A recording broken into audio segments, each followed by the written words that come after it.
Mike, thanks ever so much for taking the time to speak to me.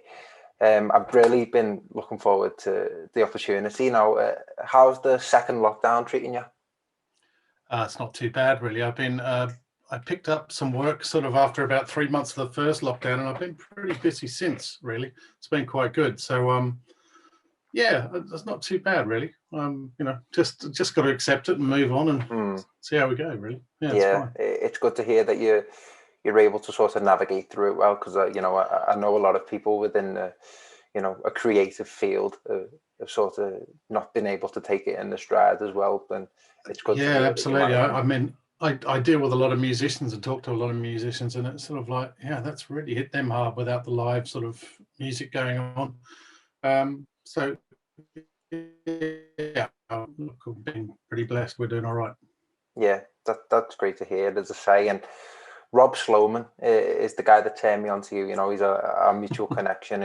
He's a really great guy. I feel, in the short space of time that I've been, aspiring to work within media and whatnot, he's really helped me out. You can see within his career, what he's achieved. You only have to look at the success of Howard's Way, which, recently, I think we're just past the first year of the anniversary, and not too long ago that absolutely exploded.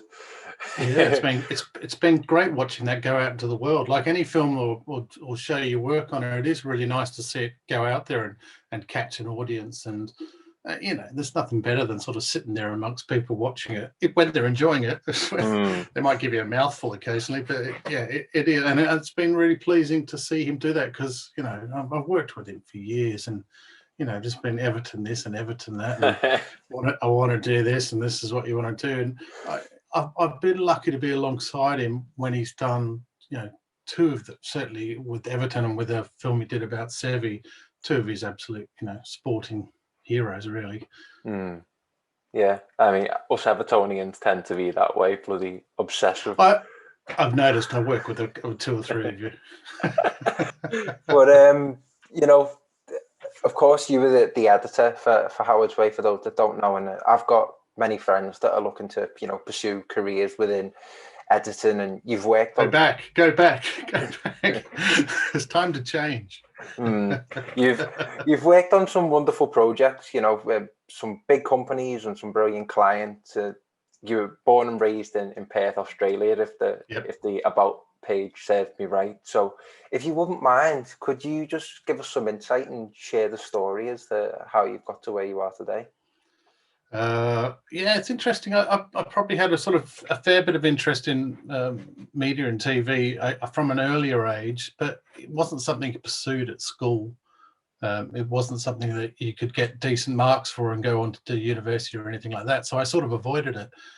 And in the end, wound my way back to it, strangely. I took a job with the Western Australian Tourism Commission, and I ended up in their marketing side. And we started taking photos and being involved in the advertising campaigns. And it just sort of tweaked my interest. So I went and studied film and television in a place called Mount Lawley in Perth, and sort of took it from there, really. Ended up as a video technician in one of the tertiary colleges up north in Western Australia. And from there, my sister, she went to work for Sky News in England, and she said, listen, there's plenty of work here. Why don't you come over? So I came over and started blagging as an editor, basically. Sort of jumped in at Sky, and that was the type of place where you could just get in and do. If you did, you could do. You know what I mean? It wasn't sort of like you had to wait 6 months before you could do that. You had to wait, it was like, can you edit? Yes. Do you want to edit? Yes. And away you went, and picked up a bunch of freelance shifts that sort of way, and just took it from there, and spent 10 years with Sky overall in news, and then worked up to Sky Sports, where I met Rob Sloman working on golf, actually. Nice. We shared a love of golf, and we started playing golf together, and but all through that I worked on the football, basketball, rugby, anything that they threw at you, and then wound my way back, strangely, to Sky News and started working on their longer form programs. So any little documentaries about news, little showbiz programs they had, technology programs. And all through my time, I was just meeting people who were leaving Sky and going elsewhere. And that's how I ended up sort of starting my freelance career, which started with Channel 4 Cricket. I became the sort of senior editor on that, creating all their openers and working on their magazine program. And it was fantastic. I was, pig in shit, as they say.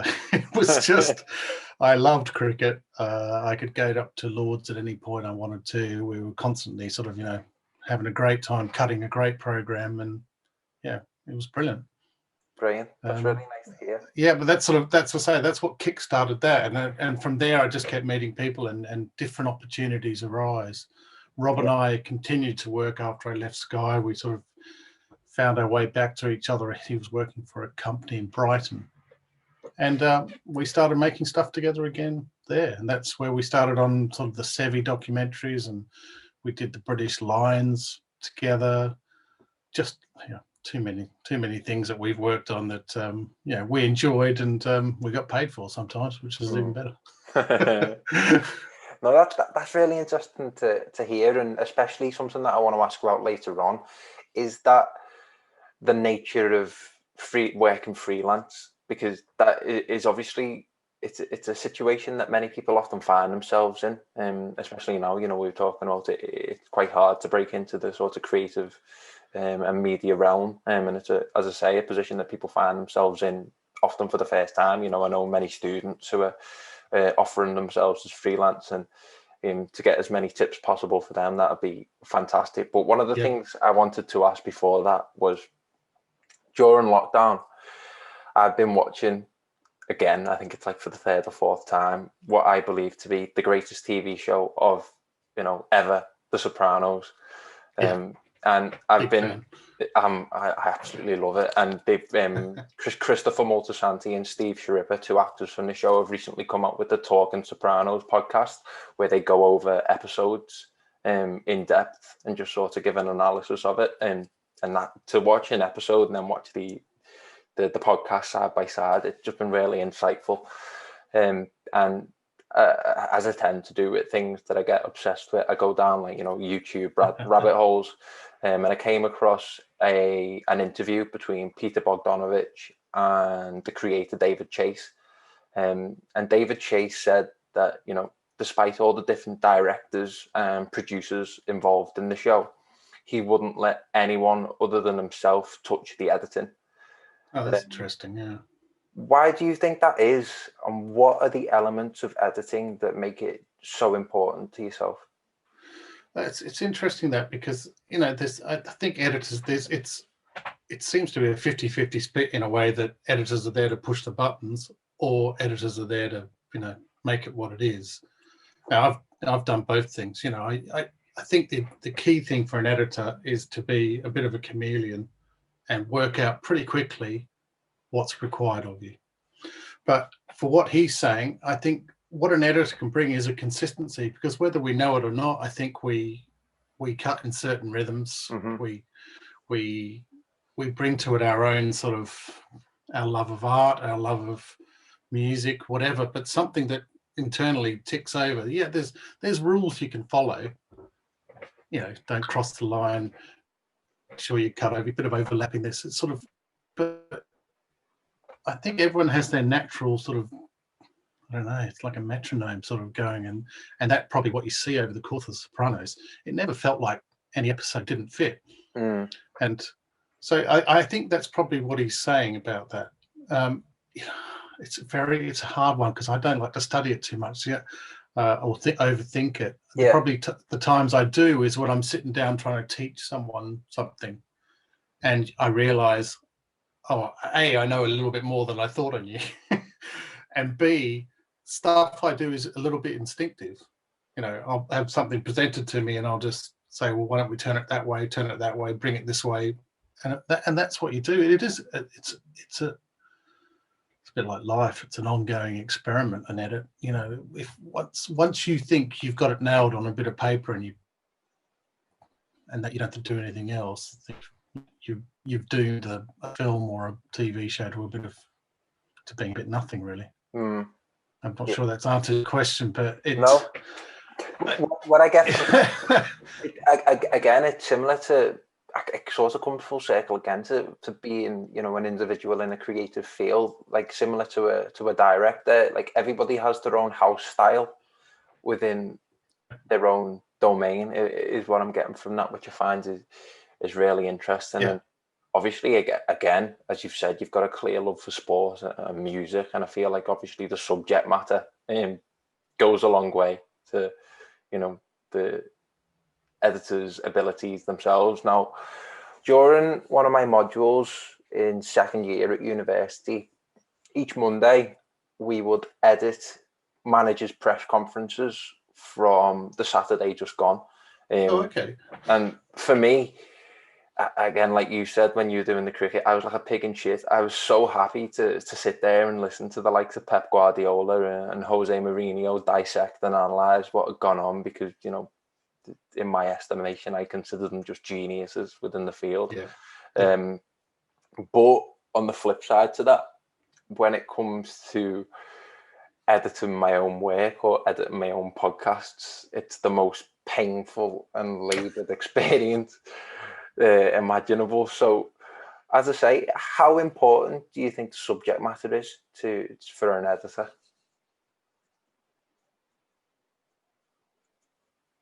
Yeah, that's interesting. Yeah, I think some people bring me into projects because of my sport background to not deal with sports, almost to give it another feel. So, and yeah, I do a lot of sport and I do enjoy it, and I enjoy the idea that visually it's a different medium, because it's never going to be exactly the same. So, you know, how a player moves, how they follow him on camera and so forth, that's different every time, yet there's a narrative to be told. Oh dear. I've done stuff I don't like the subject matter, but I've still enjoyed the edit, you know, because it is digging out a story. It is finding, you know, enjoying seeing something new. That's the other thing.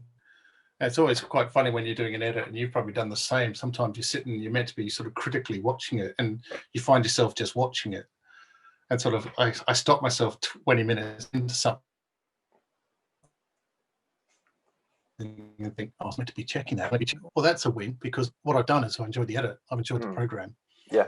So I think you can be too close to things sometimes. I mean, that's probably, Rob might have said this to you. It was quite good for him to have someone like me in, who was very cold to Everton. Not in a I hate Everton way, but in a, you know, it means something to you, but frankly, it's nothing. It's you've got to jettison it, you know. So I could be quite cold with things. Oh, and he'd be like, oh, well, I like that because that's sort of that little, well, we'd keep a couple, but things I'd be sort of going, you really don't need to see that. So by not working in a field or an area that you really know, you can bring a lot to it as well. Definitely. And just following up on that, I guess, how did you find the whole experience as an outsider, if you will, working on Howard's Way? I really liked it, because what the joy for me was, and it was something I wanted to do for a while, because Rob and I have worked on things in the past which have been full, expansive overviews of things. And it's quite a popular thing at the moment to take a big subject, but look at a chunk of the life of it. So they did it in the Oasis film, didn't they? Yep. Yeah, it's just like, it's up to Nebworth and it's dead, leave it. And I like that about the Everton film. I like that we could go, yeah, let's look at that. Yeah, there's peripheral stuff either side that you need to cover, but to actually find a chunk and go really dig into it, that I love that about it. It was great. And then, of course, like everyone, you warm to that team. How can you not? Because they were fantastic. They were dead funny, and you know, equally, they're just a snapshot of a time, aren't they? You know, the shit that you couldn't get away with now, and yeah, and how they approach things, and you know how they approach the game and life, and it's. But you know, I grew up in that era as well. It was ace watching it. Yeah, brilliant. Yeah, I'm really envious of anyone who got to grow up watching football in that time, proper football, you know. Especially given that Everton were as good as you were around that time. But the comparison the comparison for me is I grew up watching the sort of 70s cricketers, and that was, that was a different world. That was, hold my cigarette, I'm going out, going out to bat sort of thing. And that was that same time. It was this idea that the sportsmen were one of us and were lucky to be out there playing and just lived their life, and off they went and did that. Don't get me wrong. I think you can't fault sportsmen today and the fitness levels and the speed that they can achieve things, but a fag at half time, that's Oh, I know it's similar to a footballer being able to go to the local pub after the game and enjoy a pint without being absolutely bombarded. And I guess that it points to a complete sort of revolution within sport, the rise of the sport and celebrity, which, as you say, you can't necessarily fault them for it because the industry is what it is. The value of it has risen incredibly. But it is what it is. I mean, I will pre-warn you though, if you're warming to Everton, don't get too close because they're only going to end up hurting you, especially in the modern day. But as I say, being as infatuated with football as I am, the project that stuck out to me when looking at your portfolio was, the one on Zidane. My dad absolutely loved Zidane. Went to Zidane's last game, which was the 2006 World Cup final, which, famous for the headbutt.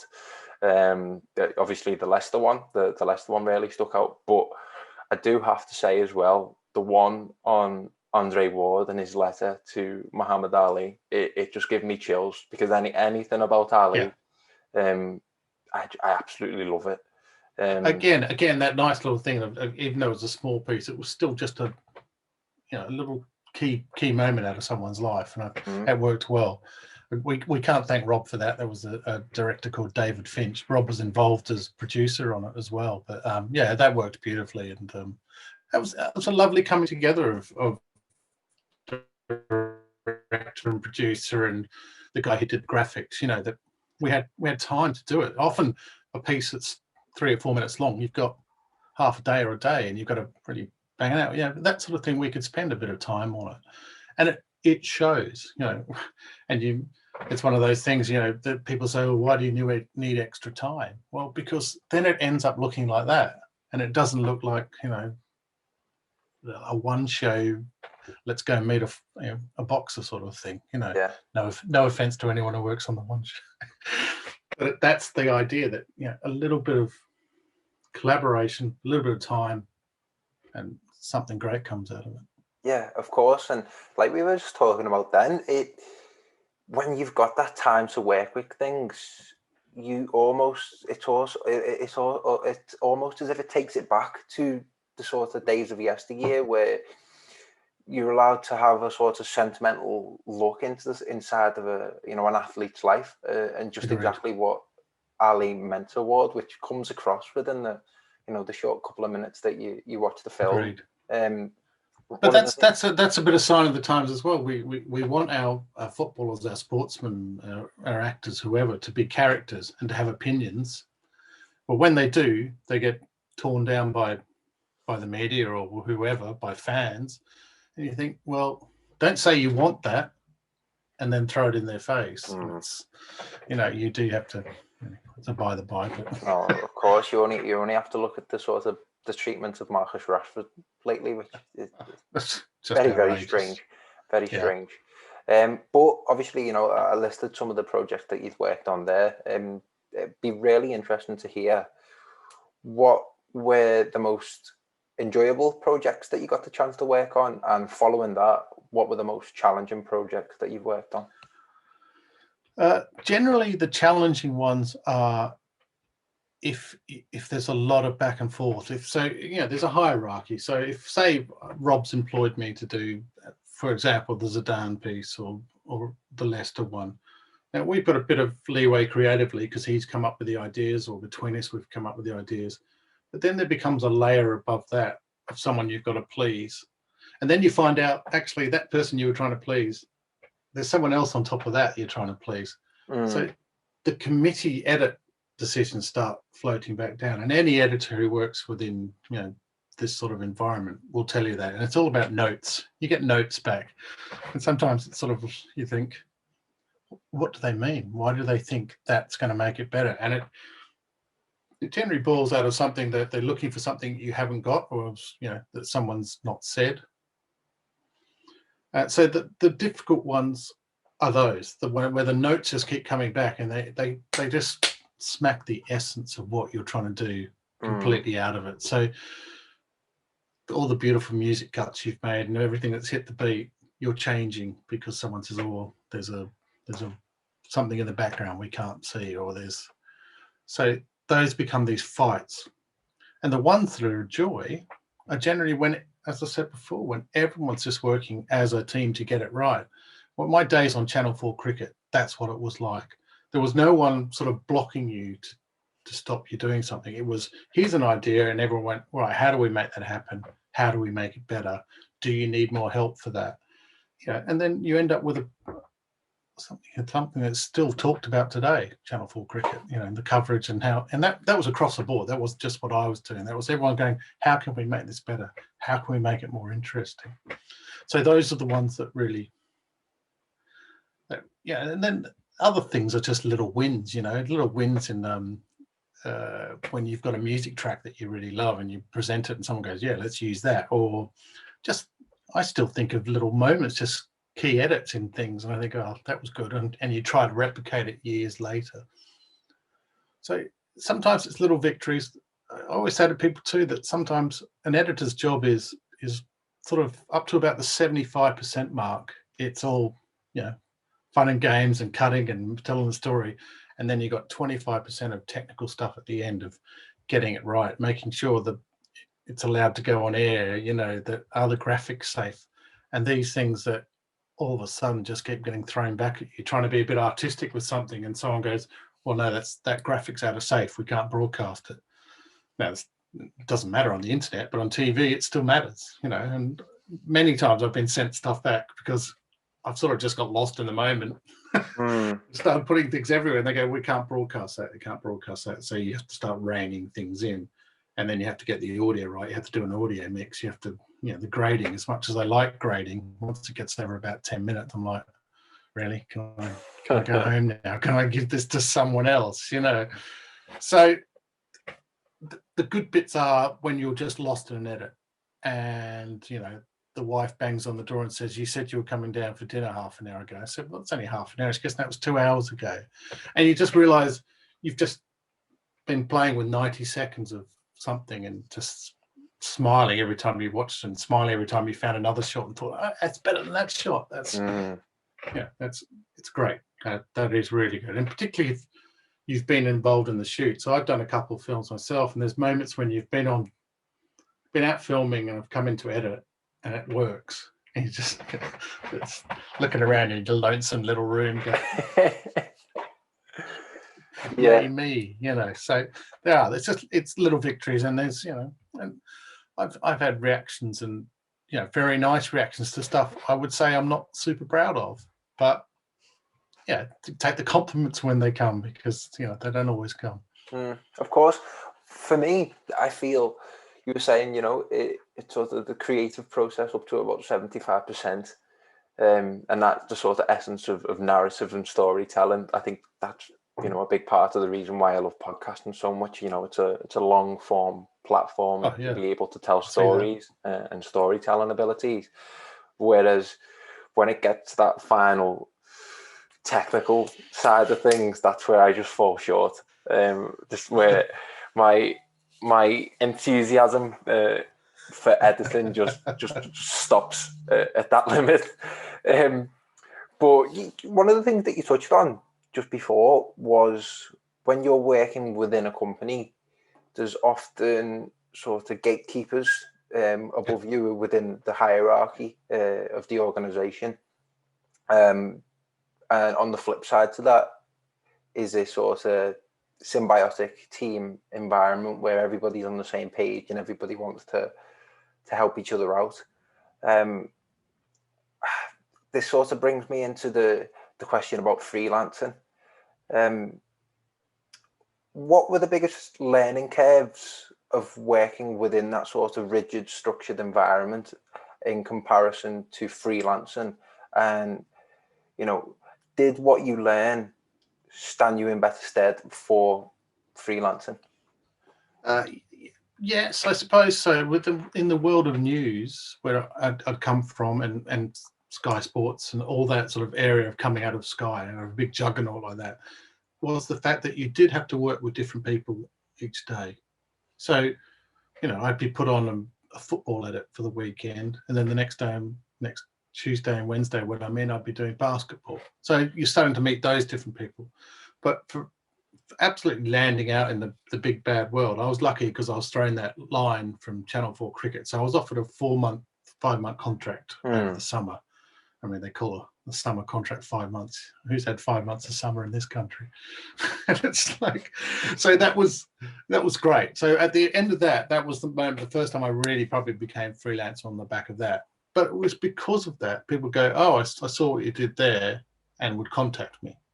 So gradually it started, there became less days at home, less days waiting for the phone to ring, and I started being booked ahead and ahead. And you've just got to be careful to keep, to keep reeling in new clients. Now, I don't deliberately go out of my way to do that. I'm no networker or anything, but occasionally reputation. Yeah, reputation does that, but it doesn't always go that far. I mean, I'm known as a sports editor, and I wish I wasn't in a way sometimes, because I think people go, "Well, he's just a sports editor."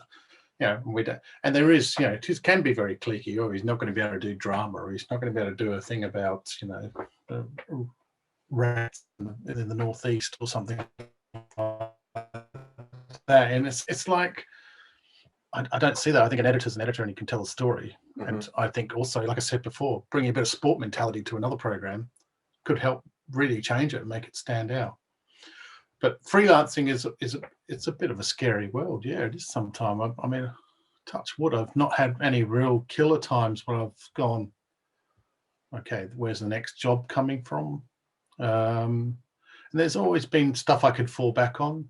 Don't get me wrong, there's jobs out there I take and they're paying the mortgage, and there's jobs I take which I don't really like the job, but I really like the people I work with. And it's think, well, that's going to be a nice week spent with that guy and that girl and that, that team. And so you sort of, okay, I'll go and do that. And there's other jobs where I've just sat swearing in a booth in a cold truck in Sweden somewhere. No, that's you know who you are if you're listening. That's some really interesting insight, I would say. And I was reading. Also the other. Yeah, sorry, go on. No, go on. I don't mean to cut you off. Well, the tough thing with freelancing is you have to be. You are, like I said before, you have to be a chameleon. You have to be a little bit. What does this person really want out of me? Because producers and directors have great ideas and bad ideas, and the ones who've got really good ideas and great ideas, run with them, because you're going to look good on the back of it as well. Put the picture where he wants it. Use that bit of music that he wants to use, and and sometimes you have to do that. Sometimes you have to build something to everyone have a look at it and go, right, well, that's a bit shit, isn't it? What do we do now? That's when you can step in and go, well, get rid of that, and that guy's boring. And I've had people do it to my work as well. They come and go, well, who cares about that person? Who cares about that story? Only you, Brookie, or only you, Rob. And that's sort of what you do. I found that really interesting, and as I say, like I was looking through some of your recent activity, and to work with the likes of IMG and FIFA, they're really, really big clients. What were those experiences like? Always fun. IMG have been great to me over the years. I've done some great stuff with IMG, and that's part of most of that work came from working at Sky. People left Sky and went to work for IMG. Mm-hmm. And literally IMG, I ran into a bloke in a supermarket, and he said, "Oh, what are you doing now?" I said, "Oh, I've gone freelance." He goes, "Oh, great." Exchanged numbers, and I started working at IMG. And then someone leaves IMG and ends up at FIFA, so I start working at FIFA. And last year I spent a fair bit of time with FIFA doing bits and bobs, and it was great. I mean, again, not the biggest football fan, like it, But I tell you what, nice having that archive to dive into. Of course. I was just like, oh yeah, have we got anything more of such? And yeah, just all this stuff would come out. You're like, okay, there we go. And they're a company that really cares about the quality of the image as well. Mm-hmm. Now, I've worked in environments where we just grab what you can, but suddenly you're seeing those sort of, one generation back from the original film of Mexico and things like that. So you're looking and going, wow, this looks magnificent, and you're seeing the 20 seconds on either side, which most programs either can't afford it or haven't got commercially or financially or the time to run the whole thing. So all you see is Maradona do that. But if you've got the whole match, you're like, yeah, that's fascinating. Don't get me wrong. But they're a big organisation that can do things by committee as well. So that can be frustrating, and that's IMG, Sky, all of those companies. But I'm trying to think what other companies I've worked for that probably. It's interesting though, because in the end you're working for a smaller company that provides a bigger company sometimes. Obviously Rob and I have done that in the past as well, and it's fun to see your work go out. It's fun to have people comment on it. Not always positive, as we said before, but yeah, it's the nature of the game. Oh yeah, absolutely. And you've got to have a bit of a tough skin about it sometimes. And equally, it's a creative field. It's like not everyone's going to like it.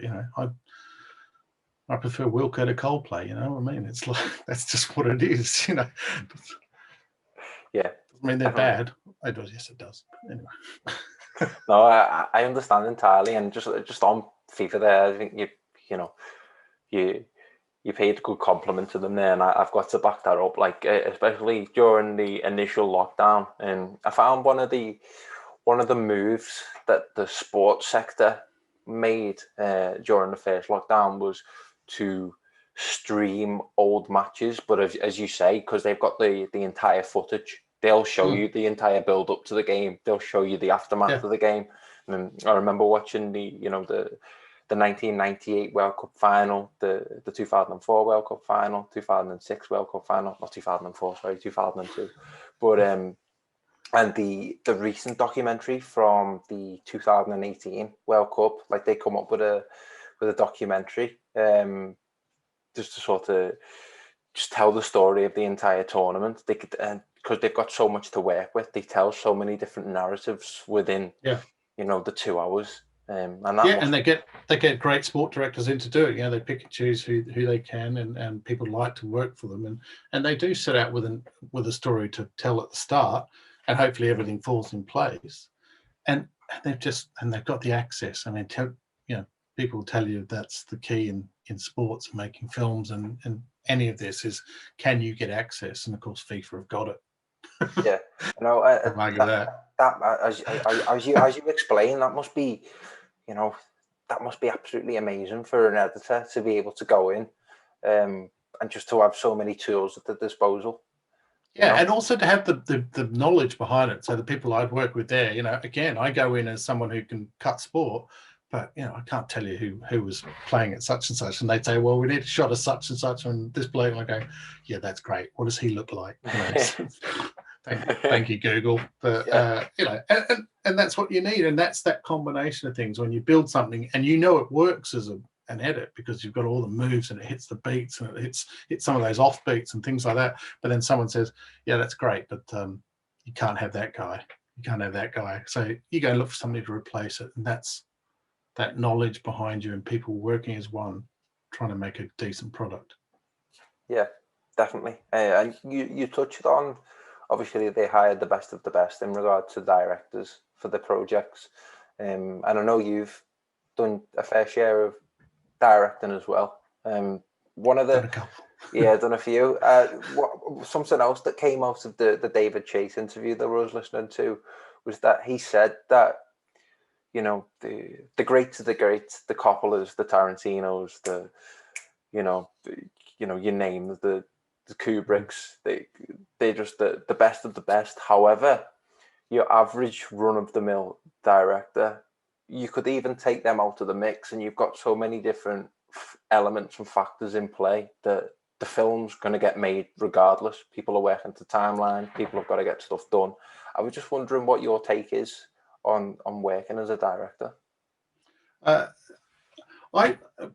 Part of the thing that drove me was just having ideas that I wanted to try, and I thought I'd have an idea, a random idea, and think, gee, that could work, and then it would sit with me for a while, and then I'd find a subject to do it on. That's why I came about doing my first one, and it was a part of me going, oh, yeah, I shouldn't sit here and abuse directors for the rest of my life. Maybe I should do it myself, and maybe I'll get a better understanding of them. And I just wanted to do something. I mean, it's like every 3 or 4 years, if I'm not trying something new, or got a new client that's making me do something else, or Rob and I, it's a good example. We've done smaller things, bigger things, and then it's building up to this point where hopefully over the next 2 or 3 years we can keep doing more Everton films, and and that sort of bigger stuff. And that's been how I've gone over the last 5 years, is getting some feature documentaries under my belt.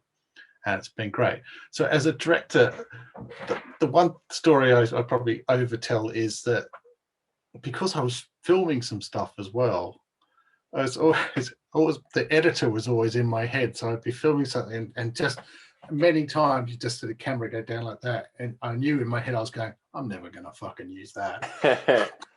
No, it was this classic moment. I was just going, nah, fuck. Yeah.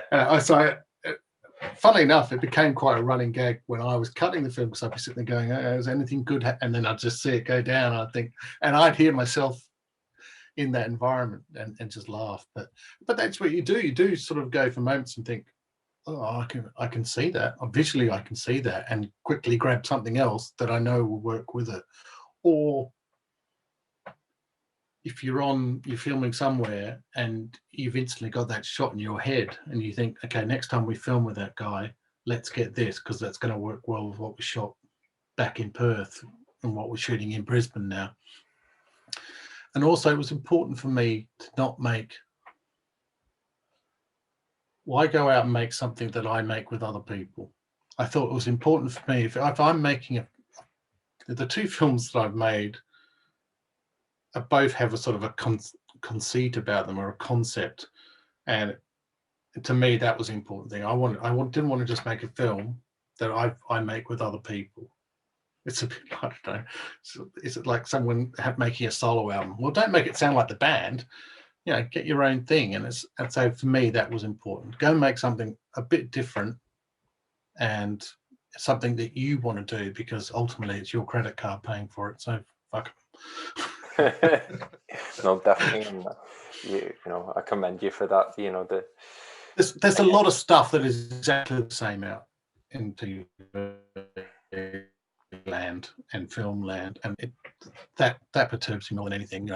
So make something different. Don't make what's already there.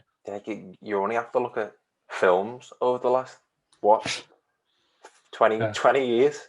Yeah, exactly. The amount of sequels and the sorts of just hashed out remakes that have come out over the years. Yeah, it's biographies or sequels, basically, isn't it? Mm-hmm. Yeah, definitely. And as far as some of the experiences in terms of just experiencing different cultures, going to different places, has it give you many opportunities in that regard? Yeah, it has. Something I say is I'm not a good traveller with work, because I find it frustrating to be in somewhere lovely and I'm in the back of a truck, or in a recreation hall, or a shed somewhere. So I've moved away from it. I tried not to travel with work because it became frustrating. Later, in the last sort of 4 years, I have travelled again. And the guys I work with will know this. Says, I go because I get to play nice golf courses. So I've taken a bit of a Samuel Jackson approach to things. I go and do some golf work because I say to them, if we're working at that course, can I play it? And they were like, yeah, okay, all right, I'll come, no problem. Smart man. And also it's helped with my films as well, because I timed it that I got taken to America to work, and I needed to film people in America. So I would go and do the work and stay on for 3 days. and go filming. And there's things that I couldn't afford to do because, as I say, all my films are made off my credit card. And so I'd go, oh, okay, actually, yes, I do. I could, that'd be quite handy to be in San Francisco. Yeah, let's go to San Francisco. Yeah, I'll take that job. Okay, if it's offering. But mainly it was, can I play golf? And what's in it for me? And that's just purely from years of, I'm coasting on what I've done before. I'm, people want to work with me. I do what I think is a great job while I'm there. I put all into it. And at the end of it, great, I'm somewhere that's helpful for me, and I'm going to go and play this amazing golf course. So I've been to, South Korea, Singapore, New Zealand, all around the place. It's been great. I've been to Augusta recently. So perfect. And you should be able to. I think that's the beauty of freelance. And I know a lot of people who freelance and just book every working day and take it up. But actually, I think you should be able to use it a bit to your own advantage. This long into a freelance career, there's got to be something in it for me. No, definitely. I can't fault you for that at all. And I mean, one of the things that really jumped out to me as well was that I saw that you started your own post-production company. Yes. Anybody who has that sort of entrepreneurial trait or has managed to start something up themselves, again, I admire it a lot. I mean, thank you. It was a mad time. I know. I'd like to ask you about it because I'm hoping to start something up in the not too distant future. COVID sort of put the brakes on it, but for sure. I'd just like to ask what that experience was like. It was some of the most fun times of my life and some of the most darkest periods as well. It was because suddenly it's going from just everyone is a client. I have clients, but when you're a post-production house, the things that are expected of you, if they say jump and you say how high, it really was like that. It was just like, and you're trying to cut corners everywhere. You're trying to make money. And it was very, very difficult to do. Now, we did it on the back of three of us who'd known each other for a long time. We felt we were interchangeable as editors. And we eyed a contract that we'd been doing sort of, bits and pieces on ourselves and said to them, do you want us to look after all of your post? So that sort of became what we did. So we got a small building small couple of rooms in Soho, and then expanded out to a building in Soho with 5-6 suites. All in the meantime, having massive arguments in tube stations, sleeping overnight, digitizing tapes. This is the days of digitizing tapes. And one of us would stay in there. If the runner was sick, one of us would stay in at night, put a tape in, ingest, go to sleep. The alarm goes off, get up. I spent nights in Soho on a couch, ingesting tapes and then editing. Brush yourself down and sit there waiting for the client to come in. Yeah. And just that sort of thing. It was tough work, but it is. People think, oh, you work in television, it's all very lightweight. But I've had absolutely sleepless days and nights just getting things done. So it was super exciting. And I was a little kid from Perth, and I had an office in post-production suite in Soho, and we had a great time. Everything that entailed, Great. It was fantastic. But oh man, I was living in Brighton at the time, so I'd get home and I'd sort of just hit the pillow and then bounce back and out the door again, and it was tough, but learned so much. Every day in there, I learned about dealing with clients. I learned more about machine rooms than I ever wanted to know. We were lucky. One of the guys I worked with just is one of those guys who touches a machine and he just knows everything. So I learned a lot of him. We're still the best of mates now, and it was exciting that way. You'd come away just going, wow, what happened today? I don't know what happened today. And we got out of it with a bit of cash. Funnily enough, most post-production houses crash and burn and never hear from them again. But essentially our biggest client wanted to take all the work internally, and so we sold them a bunch of our equipment and one of the editors and ran off into the sunset. It was like, so that was quite good, but a lot of fun. But actually now thinking about it, my wife would tell you. Good man. Good man. As long as you've come out of it with a profit. I mean, at the end of the day, I mean, from the cold business objective side of things, that's the way to go, isn't it? And bundles of stories I could tell you over beer, but not on a podcast. Maybe one day. But one day, yeah, absolutely. One of the things that sticks out to me from that, and one of the things I suppose that it comes across that you're very grateful for, is just that the fact that you learned a lot from the experience. Everything. Yeah. It's as you said, it's a very all or nothing sort of. It's all in. You take the good with the bad, and it is what it is. And with this podcast in particular, after everybody that I speak to, I always like to sort of reflect and take away a lesson from it. Like, for example, one of the best experiences that I've had with this podcast, that I was given the opportunity to record from a box in Wembley Stadium, which, nice. As a kid that's a massive football fan, that was just like a dream. And one of the things that I got from the guest I was speaking to, was to aim for excellence, not for perfection. And that really resonated with me, because one of my biggest downfalls, arguably, as a person, is that I'm just a bit of a perfectionist. Hence, probably why I don't enjoy editing as much as I really should, because I want things to be perfect. And that's sort of a message that I'm getting that's coming from you into regard. Sometimes you've just got to please people.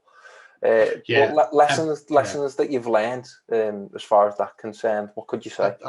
I think that's a great thing. I mean, I think I always consider myself very lucky to have started in news, because I'm deadline motivated.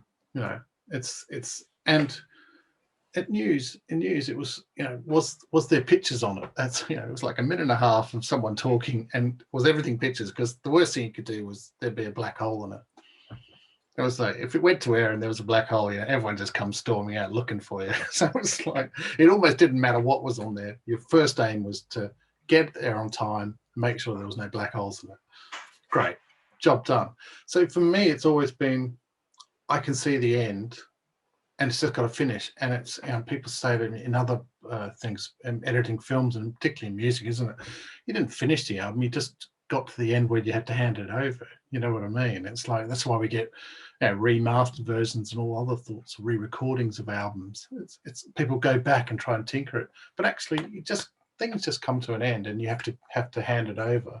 With my own films, that's what happened. It's because I cut my own films in my study at home. I could tinker away forever. I'll just pop upstairs and then someone says, "Oh, you're in the Melbourne Film Festival." "Oh, are we? Okay. And we need your film by such and such." You're like, really?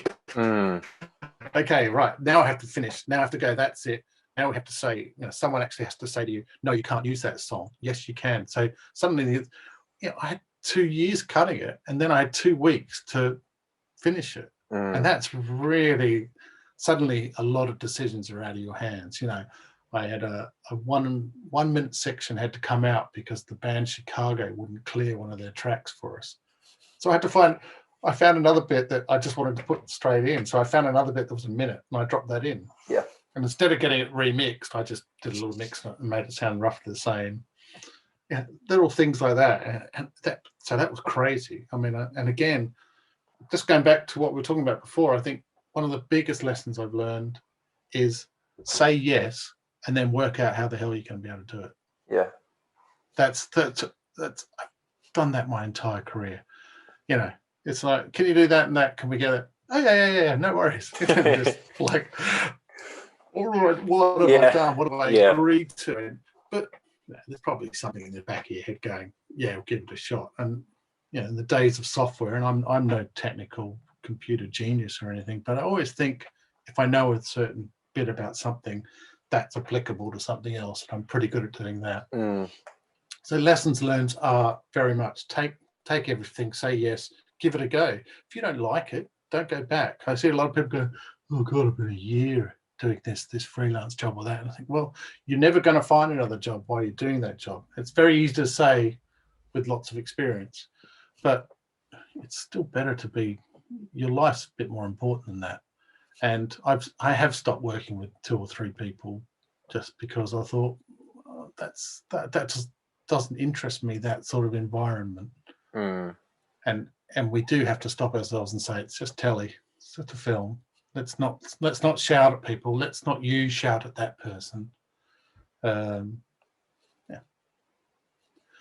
people you like to work with. That'll work itself out, and often their journeys will take you somewhere else as well. Yeah, that's what's happened with me. Completely, just like, well, there we go. Yeah, because similar to you, I wouldn't. Well, I guess I use the podcast as a networking tool within itself, but still I wouldn't necessarily classify myself as, the biggest extrovert that, always goes out to try and meet new people and whatnot. Agreed. I'm the same. I mean, people always say to me, "Oh, well, you just get on with everyone, and you get in a room, and you'll go that old thing. Oh, if you just dropped you in a room, you didn't know anyone, you'd get on with it." And that's because I wouldn't want to stand there not talking to anyone. Yeah. And if I'm in a room with someone for 12 hours a day, probably, we better get on. Of course. That's absolutely the most important thing. Don't get me wrong, I'm sure people don't work with me because I probably never stopped talking or singing or doing something that annoyed them. Then fine.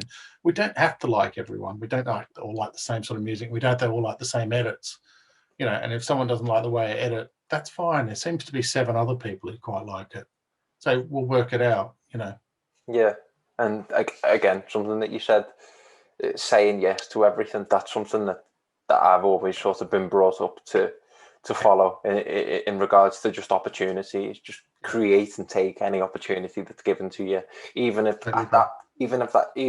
that moment in time, if you can't see how you're going to complete it, just say yes, because it'll, as you say, create opportunities for you. Yeah, absolutely. I was always told, probably by my parents and just the way I was brought up, it was like, if you want to be working, just work. Sometimes, sure, you want to be working in TV, well, take that other job, and you don't know who that bloke you're going to meet next, or that woman you're going to meet goes, oh, that's funny because we got someone who needs an assistant editor, or I use nepotism to get in. My sister was working at Sky News and she said, come in, and I went and met the guys and they said, yeah, we'll come in and do some work. Mm-hmm. Great. I dragged another 2 or 3 people, friends of mine, in saying, oh, a nephew or a cousin's, I think it was a cousin, and just he was didn't know what he wanted to do with himself. And I said, well, come in the Sky, come and work in the lines area there and watch recordings come in. And it wasn't for him in the end, but he did 6 months there, enjoyed his time, met a few people, and then went off and did something else. And sometimes you have to do something you don't like to realize, actually, that is what I want to do. Of course. Yeah, that's quite cool. That was good fun, Yeah. And again, that's it. Grab the fun bits. The good bits outweigh the bad bits. Definitely. I mean, something that again, it's just sort of popped into my head, and it's not. I don't exactly want to end the podcast with it, but I'll start looking at wrapping it up before. But one of the things that I wanted to ask is, you talked about having trouble with like acquiring the rights to certain songs or whatnot for your work. Yeah. The world of copyrights and obtaining the rights to things. I'm sort of, as I say, I'm a spring chicken in that regard. Yeah, me too, and I've been around for ages. It's quite hard for people to grasp and understand, especially for, say for people completing university projects or assignments and looking to get into work themselves. So what advice can you impart in regards to dealing with rights and not ending up in court? Because, and I'll tell you this, one of the things I wanted to do was when I launched this podcast, I wanted to use the intro to Can You See Me by Jimi Hendrix, the little bit on the guitar. But my mate who's in a band said, do not do that. Don't touch it. Don't touch it. Yeah, exactly. You know what? I'd like to say I was an expert on this, but I'm not. It is absolutely a game of cat and mouse, it seems. And I think in the day and age where music, they're not making money out of selling music. Someone's making money somewhere, Spotify's and so forth. But for a band to be making music and for publishers to make music, essentially film and TV has become almost the biggest earner.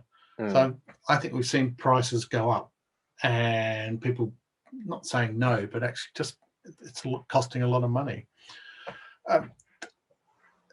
What was interesting for me is because in a lot of cases, in the first film I made, his publishing was just scattered across the place, and who owned the recordings and who owned the publishing, and so some of them were right. Okay, that's fine. We know this guy. We'll let it go. Another one, they wanted $7.5 grand for a song. It was like track 8 on an album that sold about 500 copies. And purely, I think someone went, wow, someone's asking for this song finally. Let's charge them a mint. And I said, thanks very much. And we changed it. So in a way, we started double bluffing, just going, well, no, we're not going to use it then. No worries. And essentially, if you really need something, go and make the deal before you go. That's the thinking. You see a lot of music documentaries and there's got 3 of the songs and then you just hear some stuff wafting underneath it. That's because they're just, someone couldn't come to a deal, and it seems very strange that you can't. What I learned was also that you can have a live DVD and then it's just a normal sort of publishing rights deal that they get money per sale, per play. But once it's a film where you're dropping the music in, and even though it's a documentary about someone, you can't do it on the same deal. Now, they tried to do that a little bit with my first film and thought they could sort of change the rules slightly on it, but you can't. It has to be paid for as a separate entity, publishing, recording, and so forth. So in the end, we got around some things by using live recording, so we didn't have to pay for the recorded version. And we're lucky too that one of the bands they owned a lot of it, but any of the stuff that they didn't own and people wanted money, I just took it out. That's it. Thanks for coming, But it's still going to cost me an arm and a leg. Well, maybe an arm. I don't think it'll take the leg. No, but thanks for sort of clarifying that, because it is it's a cloudy world for. I wish I knew more, and I wish I knew more, and it just seems, it's the same with archive, and it's the same with accessing, World Cup footage. This is the way they paid so much for the rights of these things now that they've got to make it back somehow, and you just think actually a lot of this stuff's going to go to ground and not be seen because no one can afford it. Yeah, no, that makes sense. I know, but looking at finishing off now, something that I wanted to ask, obviously with all your experiences within working in film and television, obviously as an editor and a director, with your sort of professional lens on, what is your favorite film of all time? Oh, that's cool. Should have prepped me. I like things for different reasons. Wow. Documentary wise, I would say something like The Imposter. I think that's a fantastic film. Just a clever idea and beautifully laid out.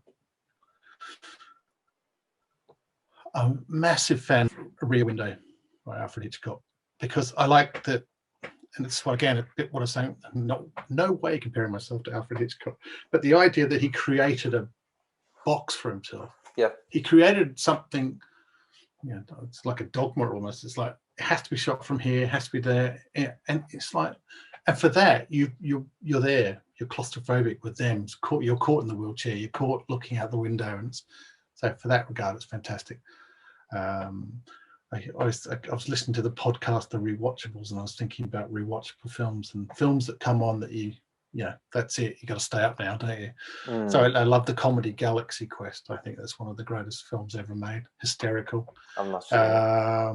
There's a lovely Australian film. Well, lovely is probably the wrong word, called Sweet Country, which is dealing with the very early days of Australia and dealing with the Indigenous people. It's shocking and beautiful and just well worth digging out. And I'm going to remember a bunch of other films as soon as you sign off. No, but what I am anti a bit is the Avengers films and things like that. I just find a lack of passion from them. Listen, they're remarkable, and what they do I couldn't do, and I admire them, but you know, it's a big thing bashing another big thing at the end, and where's the why do we care, and who's going to die and who's going to survive, and it doesn't mean anything to me. So no, I'm on the same page as you there. So now, Mike, as the same, mate, it's been a pleasure to be introduced to you and to meet you and talk to you over the last hour. And as far as, you know, any future projects or anything that you want to promote, you're more than welcome to come onto the podcast. thank you. Promote your work, of course. Anything about where people can find you or check your work out at all? You can check out emptybrook.com. That's sort of got links to bits and bobs that I'm doing through the course of the year. I don't update it as much as I should because I'm just not very good at self-publicizing. Too busy working, we'll say. But no, I mean, I'm on Twitter and I'm on Instagram, that sort of thing. But, you know, it's not very eventful until such things are happening. My recent film, hopefully I'm getting a full commercial release on it beginning of next year. We're going to try to aim to get that out, which is about a guy called Steve Kilby from an Australian band called The Church. So do go and check them out because they are fantastic. Brilliant. And I will leave a link to your website in the description below if anybody does want to check that out. So I want to say, Mike, it's been a pleasure to talk, mate. Thank you very much for your time. Thank you. Cheers, Max. Brilliant. I'll tag you in everything as well, just so you know when everything's up and out, and I'll send you an email. Great. Brilliant. Nice to chat with you, Mike, and hopefully we can do it sometime again. Indeed. Thanks, Max. Take care, mate. All right, bye-bye.